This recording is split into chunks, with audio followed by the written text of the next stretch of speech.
கோமதி கடைக்கு வராங்க. கடையில் எல்லாரையும் விசாரிக்கிறாங்க. பாண்டியன் பாண்டியன் வீட்டில் வேலை இல்லையா? கோமதி எல்லா வேலையும் முடிச்சிட்டேன் பாண்டியன். வீட்டை நீ பார்த்துக்கோ, கடையை நான் பார்த்துக்கிறேன். அதுதானே பேசணும். கோமதி மயில் மட்டும் வரலாம். பாண்டியன் சாப்பாடு எடுத்துட்டு வந்துச்சு அந்த பிள்ளை, வியாபாரமும் பார்க்கும்.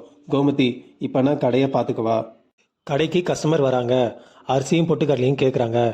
கோமதி செந்தில் கிட்ட எங்கே இருக்குன்னு கேட்டு அதை சரியாக அளந்து அப்புறம் பேப்பரில் அவங்களுக்கு மடிக்க வரல. விலை எவ்வளோன்னு கேட்குறாங்க.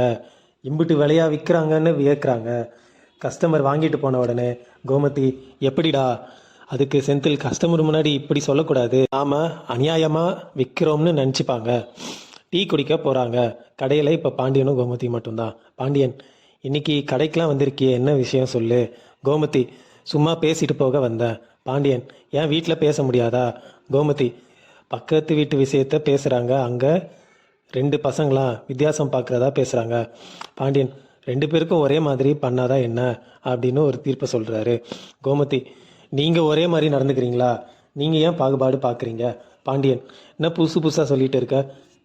கோமதி ஏன் செந்தில் கதிரை திட்டிகிட்டு இருக்கீங்க?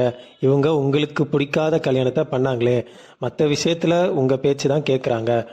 பாண்டியன் அனுசரித்து போகலாம்னு கதிர் கடைக்கு வந்தாதானே அப்படின்னு சொல்கிறாரு. கோமதி கதிர் மோசமாக நடத்துகிறீங்க, அனிமுனுக்கு எல்லாரையும் அனுப்பலாம்ல. சரவணன் என் பேச்சை கேட்குறான்னு சொல்கிறீங்க. பாண்டியன் என்ன அவங்க பேச வச்சுட்டாங்களா? கோமதி எல்லா பிள்ளையும் ஒன்றா தான் நடத்தணும், அவங்க எல்லாரையும் ஒன்றா அனிமுன் அனுப்புங்க. பாண்டியன் கடை யார் பார்த்துக்குவா? கோமதி நான் பார்த்துக்கிறேன், எல்லாரையும் ஒரே மாதிரி நடத்துங்க. வீட்டுக்கு கிளம்புறாங்க. செந்தில் மறைஞ்சு நின்று எல்லாத்தையும் கேட்குறாரு. செந்தில் கதிரை ரோட்டில் பார்க்குறாரு. செந்தில் என்ன இங்கே இருக்க? கதிர் ஆர்டர் இல்லாதப்ப இப்படி தான் இருப்போம். செந்தில் அம்மா கடைக்கு வந்தாங்க, வியாபாரம்லாம் பார்த்தாங்க. கதிர் எதுக்கு கடைக்கு வந்தாங்க? செந்தில் நம்ம 2 பேரையும் பற்றி பேச தான் கடைக்கு வந்துச்சு. கதிர் என்ன பேசுனாங்க? செந்தில் நம்மளை பற்றி தான் பேசுனாங்க. உன்னை பற்றி பேசுகிறப்ப மனசு உடைஞ்சி போய் வருத்தப்படுறாங்க. அம்மாவுக்கு உனக்கு என்ன பிரச்சனை?